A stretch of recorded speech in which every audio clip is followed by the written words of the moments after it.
1/3 of the murders in recent times are domestic violence or domestic issues. And then that you call on the Prime Minister to do something about crime. I'm not in your bedroom, I'm not in your choice of men. You have a responsibility to determine who you associate with and know when to get out, and the state will try to help. This was the Prime Minister's response to a question about crime and violence against women. It's this response that has sparked public outrage. Many taking to social media call on the Prime Minister to apologize to the victims of domestic violence.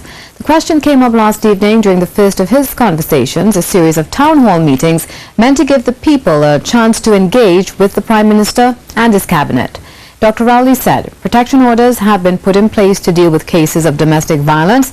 However, that has caused some concern.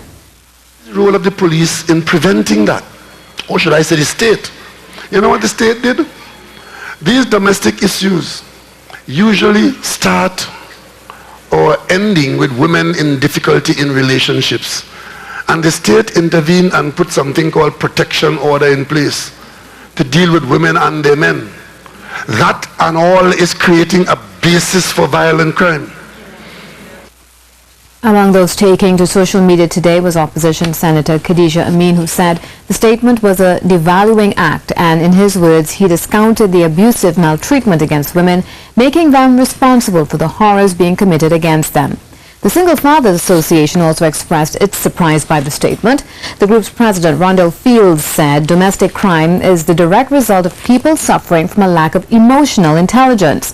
He said people who have lost their way emotionally find it a lot harder to make intelligent decisions. He said one does not need to get into people's bedrooms, but create a space or avenue for them to get out what's hidden in their bedrooms.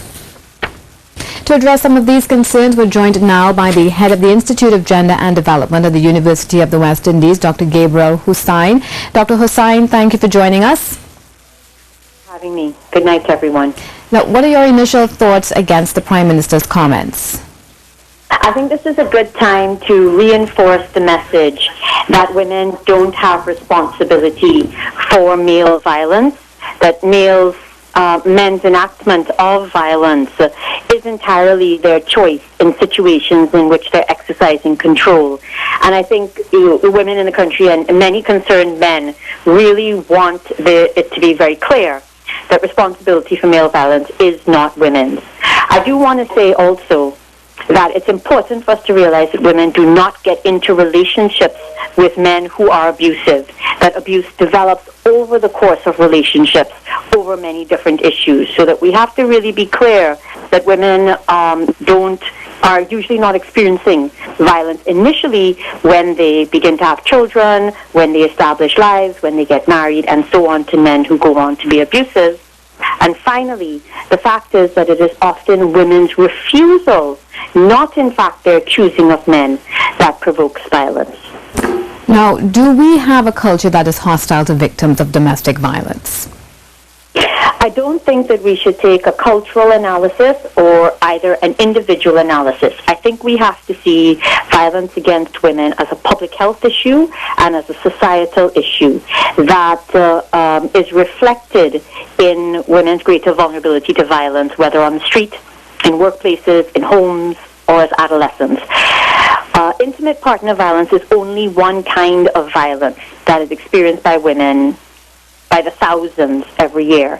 And I would argue that it is not so much a cultural issue as it is an issue of inadequate state response over the last decades.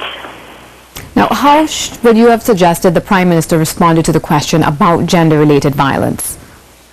I think it's important for the Prime Minister to send a clear message to men that they need to take responsibility for their own violence. I think that it's important for the Prime Minister to advise men to get help, to also put the political will behind such things as programs for perpetrators or for men who want to address their own violence and its potential, so that men have places to go, so that when they're dealing with a variety of feelings of powerlessness or desire to take control of women, they're are programs available, whether through police stations and so on.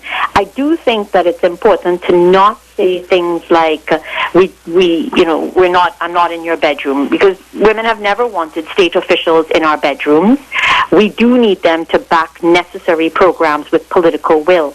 And all of the research that has been done on the state response to violence against women conclusively says that there has never been an adequate state response, either at the level of policing, social services, anti-gender-based violence training across a range of institutions, including in schools and in the court system. I think the Prime Minister would have been best to acknowledge that the state has to do much more. Thank you so much, Dr. Gabriel Hussain, the head of the Institute of Gender and Development.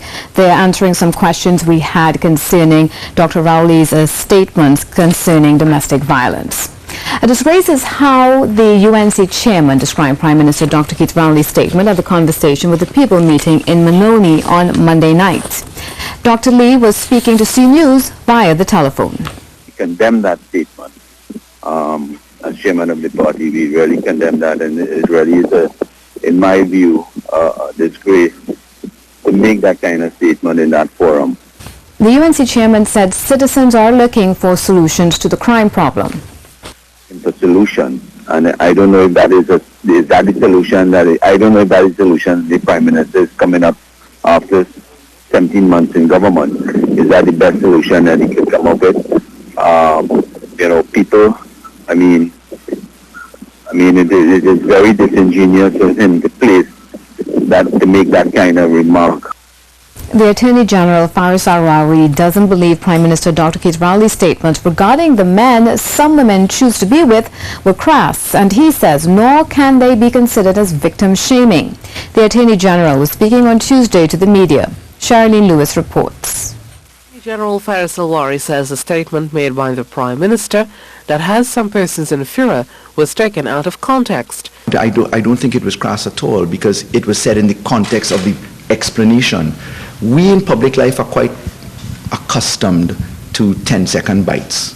The media gives you maximum 20 seconds of news coverage, and you certainly can't put the background behind it. So if you've taken his statements in 20 seconds of clippage, and that's the way that you portray it, well, then he's open to criticism. The AG further justified that the Prime Minister is known to be a straightforward person and saw no issue with what he said, since the Prime Minister was speaking about domestic violence in a holistic manner. And what he said was in a very specific context. Dr. Rowley speaks the way Dr. Rowley speaks. I don't think, having heard the context, that this was at all victim blaming. It was a very straightforward comment. He also attributed the furor concerning the Prime Minister's comment to editing. And certainly how one edits out the comment and puts it to stand alone can appear stark or not stark. Dr. Rowley is known for speaking in a very straightforward and forthright manner. And last night I was at the event, and Dr. Rowley went through the background of the domestic violence issues, people having protection orders, and in one case in particular, notwithstanding having the court's assistance and the police assistance for protection order. Meanwhile, women's rights group Womantra lashed out at Prime Minister Dr. Keith Rowley, calling for an immediate apology to all the women of the nation for a terrible lack of judgment and faulty reasoning steeped in a cult of misogyny that blames women. The group disagrees that women are killed due to their bad choices in men, but instead because their lives are not valued as much as male aggression and the ownership of female bodies. Charlene Lewis, C News.